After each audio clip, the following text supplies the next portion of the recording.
ng B-Strom. Ang pinakabagong Suzuki B-Strom na ito ay mayroong 162cc engine displacement, to be exact, 4-stroke, naka-single cylinder, naka-single overhead cam with 2 valves. Meron naman itong taglay na max power na umaabot sa 14.7 HP at 8,000 RPM, habang kanyang max torque ay 14 Nm at 6,500 RPM. Ayon po kay Suzuki, meron daw po itong 13.2 liters na fuel tank capacity na kayang tumakbo sa napakatipid na pagkonsumo sa gasolina na 50 kilometers per liter. Kaya naman swak at pasok na pasok itong bagong motor na ito, lalo na sa mga panahon ngayon na sobrang taas ng presyo ng gasolina dito sa bansa natin. Kaya naman kahit ilang bundok pa ang akyatin mo gamit ang motor na ito, hindi ka basta-basta mauubusan ng gasolina rito.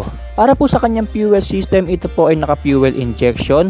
Air-cooled naman po ang cooling system nito at naka-electric push starter, chain and sprocket, at pagdating sa kanyang transmission system, meron po ito hanggang 5-speed na naka-full manual clutch. Pag-usapan naman natin ng kanyang mga features. Ayon po kay Suzuki Motorcycles, ito pong B-Strom 160 ay equipped na raw po ng dual channel ABS. Kaya naman kung usapang braking power rin lang ay hindi papahuli itong motor na ito. Naka-LED na rin po pala lahat ng mga ilaw nito, mula sa headlight, turn signals, daytime running light at maging sa mga taillight niya. Naka-digital LCD display panel na rin po ang instrument panel nito, habang meron na rin po itong USB charging port na very convenient na rin na pagsaksakan natin ng mga cellphone natin para mag-charge. Sa kanyang looks and appearance, as you can see, naka-adventure touring style po ang motor na ito, na paniguradong komportableng gamitin, lalong-lalo na sa mga terrain roads o yung mga lubak-lubak na kalsada na doon din-design itong motor na to. Pero nasa sa inyo pa rin naman kung gusto niyo rin siyang gamitin sa city rides, dahil naka-dual sport style naman ang mga gulong nito. By the way mga kamos, pakita ko na rin sa inyo yung potential looks niya kapag nakasetup na siya as touring or adventure looks. As you can see, napakaangas at napakaganda nga po ng motor na ito kapag nasetapan na siya, tulad ng crash guard,